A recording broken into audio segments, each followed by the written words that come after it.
तो आपके सामने ये क्वेश्चन नंबर 10 है। इस क्वेश्चन को आप इजीली तरीके से बनाएंगे, बहुत ही इजी तरीके से। चलिए पहले क्वेश्चन को आप समझिए। हम एक नहीं 2 मरतबा 3 मरतबा समझा रहे हैं, पहले क्वेश्चन को समझने की कोशिश कीजिए, तब हम इसे सोल्व करेंगे। तो क्वेश्चन कह रहा है 2 अंकों की संख्या का दहाई अंक, कोई 2 संख्या है, उसका दहाई अंक इकाई अंक का 3 गुना है। यदि अंक बदल दिए जाए तो प्राप्त मूल संख्या से 36 कम हो जाती है, वह संख्या क्या है, वह संख्या कौन है। चलिए यहाँ पर हम एक एग्जाम्पल लेते हैं। जैसा कि मान लीजिए यहाँ पे y और x दिए हुआ है, ठीक, या x y या कुछ भी लिख सकते हैं, ठीक। तो हम y x ले लिए हैं क्योंकि ज़्यादातर x का मान निकालना रहता है। आप y का मान मतलब अल्फ़ाबेट नंबर कोई भी रख सकते हैं, a b कोई भी ले सकते हैं। चलिए x इकाई अंक है, इधर से शुरू करके दहाई अंक क्या होगा y, इकाई इधर से हम करते इकाई दहाई, तो इकाई अंक x हो गया, दहाई अंक क्या है y हो गया, ठीक है। तो इकाई अंक, तो माना कि यहाँ पर हम लिखेंगे माना कि इकाई अंक क्या होगा x, इकाई अंक x है ना, x हो गया। चूँकि दहाई अंक इक्वल टू, अब दहाई अंक कह रहा है तो दहाई अंक कौन होगा, दहाई अंक का मतलब 2 अंक, तो 2 अंक क्या होगा 10 होगा, दहाई मतलब 10, दहाई अंक 10 हो गया। तो यहाँ क्वेश्चन क्या है कि 2 अंकों की संख्या का दहाई अंक, 2 अंकों की संख्या दहाई अंक 10 इकाई अंक का 3 गुना, तो इकाई अंक कौन है x है, तो इसका क्या है 3 गुना है, मतलब 3 गुने x कितना होगा 3x। तो यहाँ पे हम क्या लिखेंगे गुने 3x। यहाँ तक तो आप समझ गए होंगे। चलिए हम आगे चलते हैं। आगे कह रहा है यदि अंक बदल दिए जाए तो हम क्या यहाँ लिखेंगे, अंक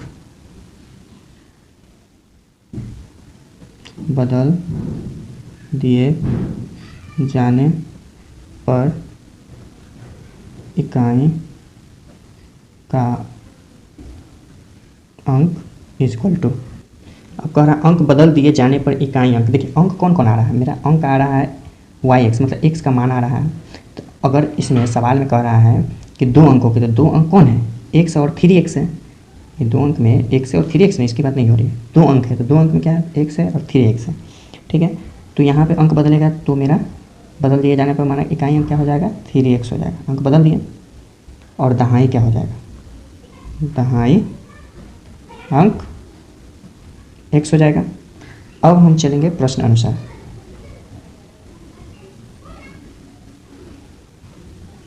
प्रश्न अनुसार चलेंगे तो मेरा क्वेश्चन है,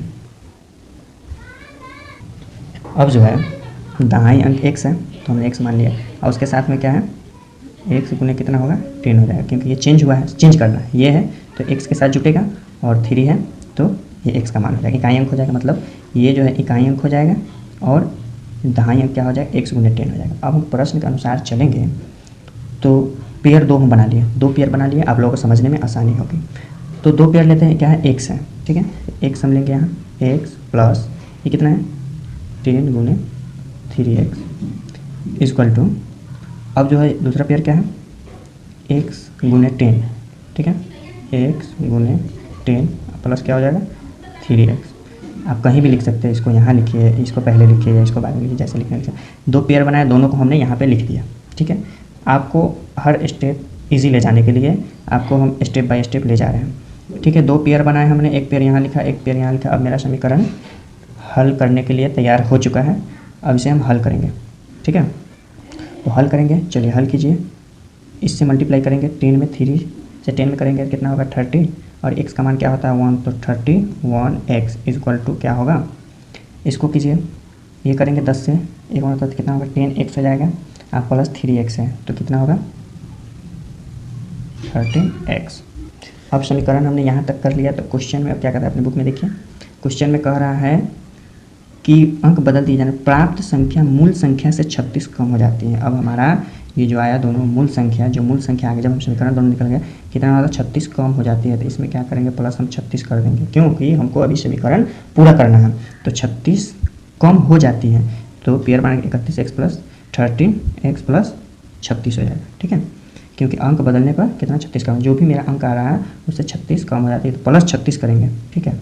अब दिमाग में अगर कम हो जाती है तो घटना चाहिए, समीकरण हो रहा है तो हम क्या करेंगे, समीकरण बनाने के लिए यहाँ पे हमको ऐड होगा, ठीक है, ऐड होगा, ये जो देख रहे हैं यहाँ पे ऐड होगा। अब इसको हल कीजिए, क्या आएगा, ये और ये दोनों एक जाति का है, एक जाति का है ना, तो इसको क्या करेंगे, इधर आ जाएगा, तो 31x minus 13x equal to कितना हो जाएगा 36। इसमें से घटेगा कितना बचेगा, 31 में से 13 घटाइए 18x बचेगा इक्वल टू 36, और यहाँ पर लिखेंगे x इक्वल टू 36/18 दूना, तो मेरा x का मान क्या आ गया 2 आ गया। अब यहाँ देखेंगे x इक्वल टू मेरा जो 2 आया है, 2 x का मान निकला है, ठीक है। अब यहाँ पे एक इंपॉर्टेंट सी बात है, जब हमारा समीकरण स्टार्ट हुआ था तो पहला जो है पहला पेयर ये बना था, पहला ये तो अंक बदलने पर आया है, लेकिन अंक बदलने पर आया ये आया है, और फर्स्ट में मेरे समीकरण बनाने के लिए क्वेश्चन से, मतलब क्वेश्चन से जो निकला है यही निकला है, तो इसका मान टोटल कितना निकला है 31x, ठीक है। 31x निकला है, तो यहाँ पर हम क्या लिखेंगे 31x, ठीक है। तो यहाँ पर x की मान क्या है 2 है, तो क्या होगा 31 गुने 2 इक्वल टू कितना होगा 62 होगा, तो यही मेरा आंसर हुआ। तो आशा है कि आप बहुत अच्छे से समझे होंगे। अगर फिर भी नहीं समझ में आया, कोई ऐसी प्रॉब्लम हो या गलती हो गई हो, तो आप प्लीज़ कमेंट करेंगे, फिर से हम आपको इससे भी अच्छे तरीके से समझाने की कोशिश करेंगे। Thank you all of you. Question number 10 देखेंगे। एक नाव धारा की दिशा में एक घाट से दूसरे घाट तक जाने में 9 घंटे लगती है। धारा की विपरीत दिशा में यही दूरी 10 घंटे में पूरा करती है। यदि धारा की चाल 1 किलोमीटर प्रति घंटा हो तो शांत जल में नाव की चाल एवं दोनों घाट के बीच की दूरी ज्ञात कीजिए। यहाँ पर मेरा इम्पोर्टेंट बन रहा है दोनों घाट की बीच की दूरी ज्ञात कीजिए, ठीक है। दोनों घाट जो है उसके बीच की दूरी हमसे मांग रही है, उसकी दूरी ज्ञात कीजिए। तो हम क्या करेंगे, हल देखेंगे। धारा की दिशा में नाव की चाल, ठीक है। हमने जो है यहाँ क्वेश्चन में क्या कह रहा है, नाव की चाल क्या है, धारा में बह रही है तो 9 किलोमीटर मतलब 9 घंटे, ठीक है। यहाँ पर एक और समझने वाली बात है, चलिए इसको हम यहाँ लिखते हैं। धारा की दिशा में नाव की चाल, तो धारा की दिशा में जो है नाव की चाल चल रही है, तो हमको ये क्वेश्चन में बता रहा है कि वो चाल जो है कि 1 किलोमीटर प्रति घंटा की रफ्तार से चल रही है। तो 9 घंटे चल रही है, तो 9 किलोमीटर प्रति घंटा की रफ्तार से चला, धारा की दिशा में नाव 9 किलोमीटर प्रति घंटा की रफ्तार से चला होगा ना। इसे हम v से डिनोट करते हैं, ठीक है, अल्फ़ाबेट v से डिनोट करते हैं।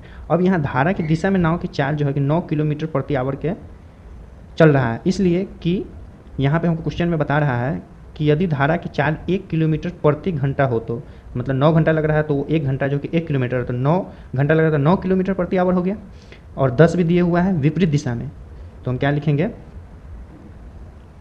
धारा की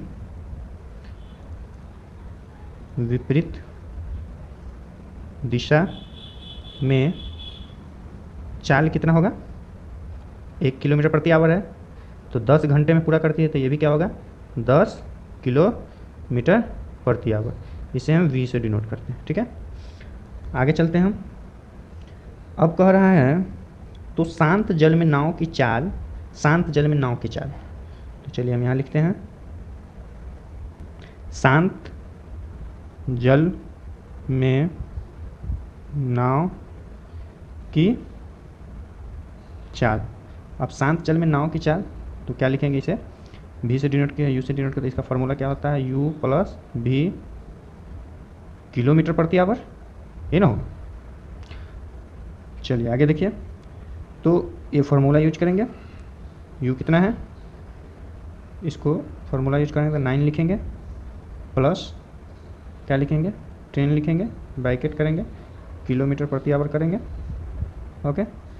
तो मेरा क्या होगा 9 और 10 कितना होगा 19 जो है किलोमीटर प्रति आवर जो है, मतलब घाट से दूसरे घाट तक जाने में और विपरीत दिशा में दूरी तय करने में टोटल जो है मेरा कितना होगा 19 किलोमीटर प्रति आवर की रफ्तार, ठीक है, ऐड होगा।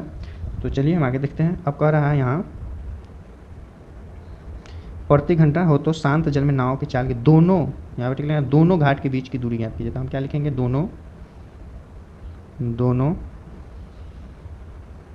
घाटों के बीच की दूरी, ठीक है, दोनों घाटों की बीच की दूरी। तो 2 घाट है, ठीक है, 2 घाट है तो क्या लिखेंगे 2 इंटू क्या लिखेंगे, दोनों का पूछ रहा है ना, तो v इंटू यू होगा। चलिए, तो 2 v का मान कितना है 9 इंटू 10, यही ना होगा।